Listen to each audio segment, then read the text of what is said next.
আসসালামু আলাইকুম রহমতুল্লাহ বারকাত। আশা রাখি সবাই আমরা ভালো আছি আল্লাহ রহমতে।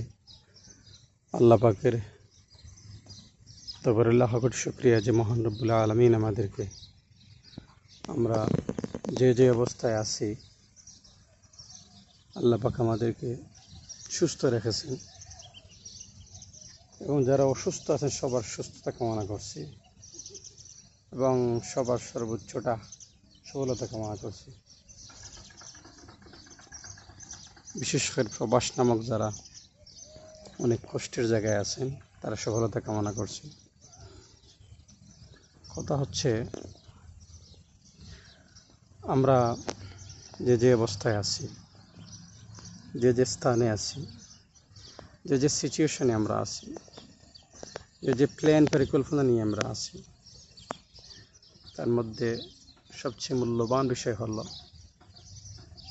আমরা আল্লাহ তাআলা আমাদের কিছু দায়িত্ব দিয়ে দুনিয়াতে পাঠিয়েছেন এবং দায়িত্ববানদেরকে আল্লাহ তাআলা অনেক সম্মানই করেছে। দায়িত্ববানদেরকে আল্লাহ তাআলা, যারা সত্যবাদী দায়িত্ববান তাদেরকে আল্লাহ তাআলা অনেক নিয়ামত দান করেছেন দুনিয়া আখিরাতে। যেমন নবীগণ, রাসূলগণ, সাহাবীগণ এবং তাবেঈনগণ এবং বিভিন্ন এরকম ক্লাস অনুযায়ী এরা দুনিয়াতে আল্লাহর দুনিয়া খেদমত করে গেছেন এবং বিভিন্ন সামাজিক খেদমত করে গেছেন। এর আগে অনেক নবীরাও, আমাদের রাসূলের আগে অনেক নবীরাও চলে গেছেন। তো সর্বোচ্চটা থেকে আমরা এটাই পেলাম যে আমরা দুনিয়ার মধ্যে এসেছি কিছু দায়িত্ব নিয়ে। দায়িত্ব আমাদেরকে আদায় করার জন্য আপ্রাণ চেষ্টা করতে হবে। যেমন রাসূল সাল্লাল্লাহু আলাইহি ওয়াসাল্লাম বলেছেন, কুল্লুকুম রাঈন ওয়া কুল্লুকুম মাসউলুন আন রাইয়াতি। এবং আল্লাহ তাআলা পবিত্র কোরআনে বলছেন, কুনতুম খায়রা উম্মাতিন উখরিজাত লিন-নাস তা'মুরুনা বিল মা'রুফ ওয়া তানহাউনা আনিল মুনকার। তোমাদের মধ্যে আমি একটা জাতি প্রেরণ করছি, যে জাতি উত্তম জাতি। কারা? যারা রাষ্ট্রীয় ক্ষেত্রের থেকে শুরু করে আন্তর্জাতিক বিষয় থেকে শুরু করে নিজের ঘর পর্যন্ত, নিজের নিজ পর্যন্ত, যারা সৎ কাজের আদেশ দেয়, অসৎ কাজের নির্দেশ দেয়,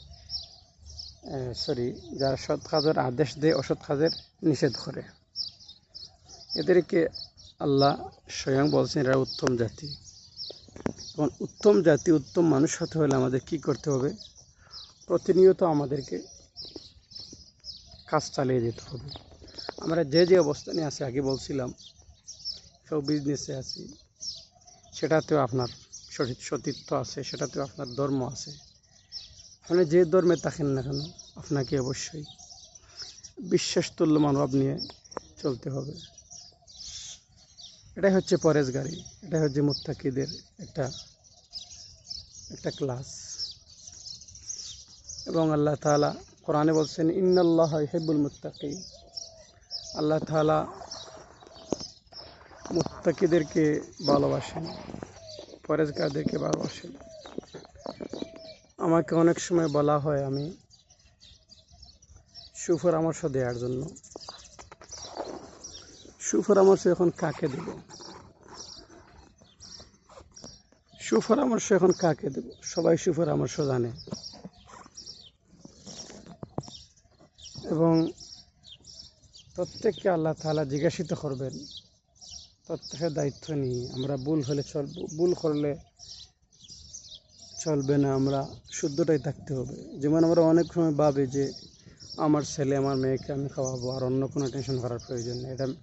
এটা আপনার কাছে একটা অজ্ঞতা, আপনার কাছে একটা বুদ্ধিহীনতার পরিচয়। আপনাকে আল্লাহ তাআলা বানালেন শুধু আপনার ছেলেকে, আপনার মেয়েকে খাওয়ানোর জন্য। আপনার ছেলেকে অবশ্যই খাওয়াবেন, ভরণ পোষণ দিবেন। তার পাশাপাশি আপনাকে আল্লাহ তাআলা দুনিয়ার মধ্যে একজন ইমাম হিসাবে তৈরি করেছেন। এই ইমামের দায়িত্ব আপনি পালন করতেছেন। আপনি দুনিয়ার চাকচিক্যময় পৃথিবীর 90% 95% চাকচিক্যময় দেখে আপনি এই চাকচিক্যময়ের স্পর্শ আপনাকে ধরে ফেলছে, সেই স্পর্শ আপনাকে অনেক আপনার যতটা কার্যবলী আছে প্রতিনিয়ত, প্রতি সেকেন্ডে, প্রতি মিনিটে, প্রতিদিনে, প্রতি মাসে, প্রতি সালে, প্রতি শতাব্দীতে আপনি সেটার মধ্যেই গণ্য হয়ে যাচ্ছেন 99%, যেটা আপনার লাইফের জন্য, আপনার দিনের জন্য, আপনার ইসলামের জন্য, আপনার ধর্মের জন্য ক্ষতিকর। প্রচলিত নিয়ম নীতি দিকে তাকাতে হবে, সেটা আমি বলছি না, একবারে বাদ দিতে হবে, কিন্তু সৎ কাজ কি অসৎ কাজ কি সেটা আমাকে দেখতে হবে। আমাকে বাঁচতে হবে পৃথিবীর জন্য, আমাকে বাঁচতে হবে দুনিয়ার মুসলিম উম্মাহর জন্য, আমাকে বাঁচতে হবে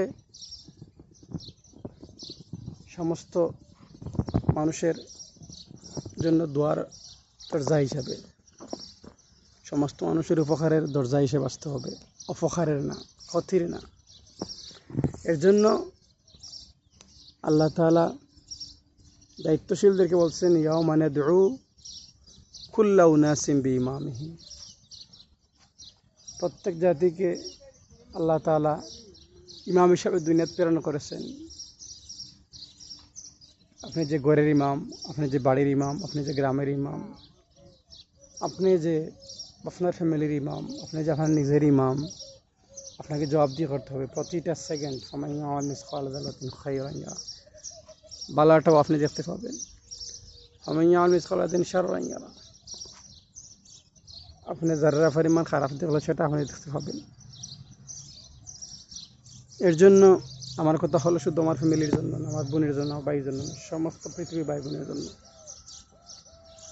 আমাদেরকে প্রতিনিয়ত, সবচেয়ে বড় বিষয় হলো যে মিডিয়াতে আমি কথা বলতেছি, যে সোশ্যাল মিডিয়ার মাধ্যমে, এটা দিয়ে আমাদের ভবিষ্যতের অনেক পরিকল্পনাকে নষ্ট করা হয়ে যাচ্ছে পরিকল্পিতভাবে। সেটার থেকে আমরা বাহির হয়ে আসতে হবে। আমরা যদি বাহির হয়ে না আসি, কেউ বাহির করে নিয়ে আসবে না, আমাদেরকে বাহির হতে হবে। আবারও বলছি, যাদের বাচ্চা কাচ্চা আমাদের যাদের আছে, আমাদেরকে প্রতিনিয়ত আমাদের একটা প্ল্যান পরিকল্পনা নিয়ে বাচ্চাদেরকে আমাদের লালন পালন করতে হবে, নতুবা বাচ্চারা আজকে ধ্বংসের মুখে যাচ্ছে, ধ্বংসের মুখে যাবে।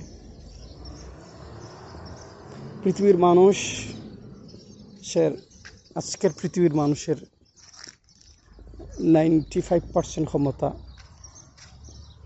95% মানুষের, অর্থাৎ 95% মানুষের ক্ষমতা 5% মানুষের হাতে। সেটা আপনারা জানেন, 5% খারা, যারা 5% বলবান, টাকায় বলবান, শক্তিতে বলবান, তাদের কথায় পৃথিবী চলতেছে, অর্থাৎ পৃথিবীর নিয়মকানুন চলতেছে। ওরা চাচ্ছে যে আমরা যাই বলবো তাই করতে হবে। তোমার স্বাস্থ্যের ক্ষেত্রে দেখেন, আমি এই মুহূর্তে আছি একটা হাদিকাতে, অর্থাৎ ব্যায়ামের জন্য আসছি, এক্সারসাইজ করার জন্য আসছি। আমাদের যেগুলো খাওয়ানি হচ্ছে, এগুলো মারাত্মক জিনিস খাওয়ানো হচ্ছে। আমরা সচেতন না হলে আমাদেরকে সচেতন করবে না। রাসূল সাল্লাল্লাহু আলাইহি ওয়াসাল্লাম বলছেন, 2 জাত গাফিল। একটি হলো যারা মনে করেন যে গাফিল, তারা যারা স্বাস্থ্যের প্রতি খেয়াল করে না নিজের। গাফিল তারা যারা নিজের ফ্রি সময়ের কাজে লাগায় নাই।